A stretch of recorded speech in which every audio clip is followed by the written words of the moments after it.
নমস্কার বন্ধুরা, জয়ার পাকশালাতে সবাইকে স্বাগত। আজকে ভাপা ডিমের কারি করে দেখাবো। সবসময় ডিমের কষা, ডিমের ঝোল, ডিম ভাজা ভালো লাগে না। এইভাবে ডিমের অমলেট কারি যদি করে খাওয়া যায় খুবই সুন্দর খেতে লাগে। আসুন দেখে নেওয়া যায় এই ডিমের কারি করতে কি লাগছে আর আমি কিভাবে করছি। এর জন্য একটা বাটি নিয়ে নিয়েছি, বড় বাটি। তার মধ্যে আমি দুটো পেঁয়াজ কেটে দিয়ে দিলাম, ছোট ছোট করে টুকরো করে দিয়েছি। কাঁচা লঙ্কা দিলাম দুটো তিনটে কুচিয়ে, লঙ্কার গুঁড়ো একটু দিলাম, হলুদ গুঁড়ো আর নুন দিলাম। এর মধ্যে আমি ডিম ভেঙে দিয়ে দিচ্ছি। আমি এখানে 4টে ডিম ভেঙে দিয়ে দেব। আমি 4টে অমলেট কারি করব।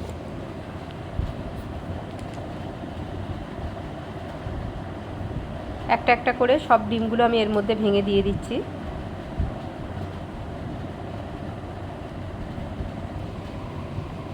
এবারে একটা চামচ দিয়ে খুব ভালো করে এটা আমি মিক্সড করে নেব, যাতে ডিমের সঙ্গে পেঁয়াজ লঙ্কা মশলাগুলো খুব সুন্দর করে মিক্সড হয়ে যায়। এটা হয়ে গেছে। আমি এখানে 4টে মাঝারি সাইজের বাটি নিয়েছি। বাটিতে অল্প একটু করে তেল দিয়ে দিচ্ছি। তেলটা দিয়ে আমি এইভাবে বাটির চারিদিকে লাগিয়ে নিচ্ছি। আপনারা এটা ব্রাশ দিয়েও করতে পারেন। তেলটা এইভাবে দিয়ে দিলে যে অমলেটটা হবে বা ভাপাটা হবে সেটা আর এর মধ্যে তলাতে চেপে বসবে না, তুলতে অসুবিধা হবে না। সবগুলো এইভাবে আমি তেল মাখিয়ে নিয়ে নিলাম। এবারে যে মিশ্রণটা করে রেখেছি সেইটা এইভাবে একটা বড় হাতা দিয়ে আমি এর মধ্যে দিয়ে দিচ্ছি। এটা একদম ভর্তি ভর্তি দেওয়া যাবে না, কারণ এটা যখন ভাপে বসবে তখন এটা অনেকটা ফুলে যায়। ওই জন্য হাফের একটু বেশি বা হাফ দিলেই বেটার। একটা কড়া বসিয়ে নিলাম, তার মধ্যে জল দিয়ে দিলাম, একটা স্ট্যান্ড দিয়ে দিচ্ছি। জলটা একটু গরম হতে দেব। এবারে এর ওপরে ডিমের যে মিশ্রণটা বাটির মধ্যে রেখেছি সেইগুলো আমি পরপর সাজিয়ে দিয়ে দেব।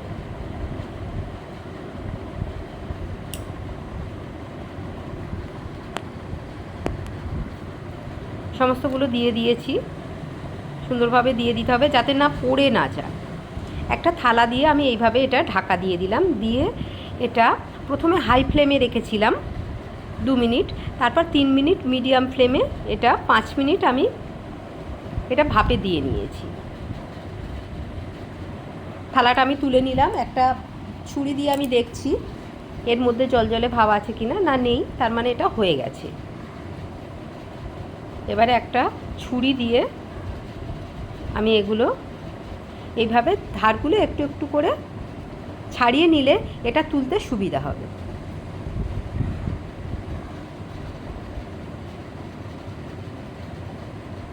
সমস্তগুলো এইভাবে ছুরি দিয়ে ছাড়িয়ে নিয়ে নেব। নিয়ে এইভাবে হাত দিয়ে তুলে নিলে খুব সুন্দরভাবে এটা দেখতেও খুব সুন্দর লাগে আর খেতে তো অপূর্ব লাগে।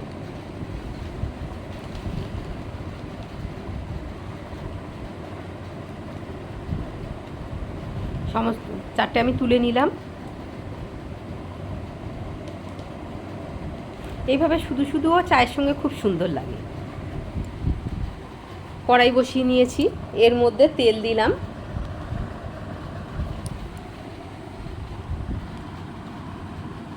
আমি গরম মশলা দিলাম, গোটা গরম মশলা, এলাচ লবঙ্গ দারচিনি আর একটু তেজপাতা দিলাম। এবারে একটা বড় সাইজের পেঁয়াজ কেটে রেখেছি সেইটা দিয়ে দিলাম। দুটো কাঁচা লঙ্কা দিলাম আর হাফটা টমেটো আমি কেটে রেখেছি, ছোট একটা বড় সাইজের টমেটো, সেটা দিলাম। অল্প একটু নুন দিয়ে এটা খুব ভালো করে ভেজে নেব।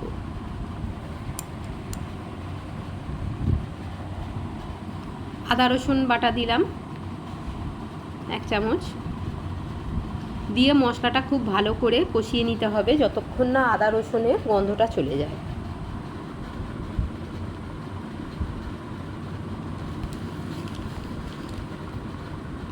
হলুদ দিলাম 1/2 চামচ, লঙ্কার গুঁড়ো 1/2 চামচ, জিরে 1/2 চামচ, আর কাশ্মীরি লঙ্কার গুঁড়ো দিলাম 1/2 চামচ, এটা কালারের জন্য।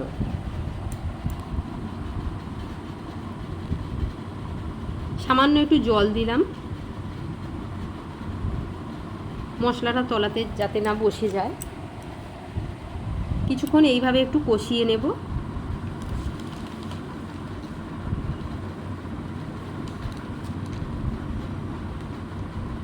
আরও কিছুক্ষণ কষিয়ে নেব যতক্ষণ না মশলা থেকে তেল ছাড়তে আরম্ভ করে।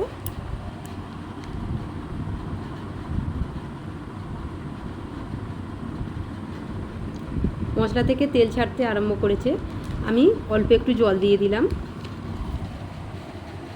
দিয়ে ভালো করে একটু নাড়াচাড়া করে আমি এখানে তারপরে 2 বাটি জল দিয়ে দিলাম। এটা ফুটতে দেব। 2 মিনিট ফুটে গেলে আমি এবারে অমলেট কারিগুলো দিয়ে দেব। আপনারা যেমন গ্রেভি চান সেই অনুপাতে জলটা দেবেন। গরম ভাতের সঙ্গে দুপুরবেলা অপূর্ব খেতে লাগে,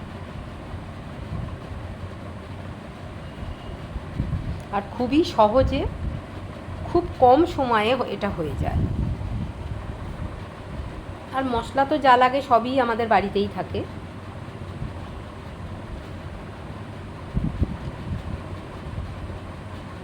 অনেক সময় কিছু করতে ভালো লাগছে না, বাড়িতে হয়তো সেরকম কিছু একটা নেই, ডিম থাকলেই শুধু এইভাবে অমলেট কারি খুব সুন্দরভাবে করে নেওয়া যায়।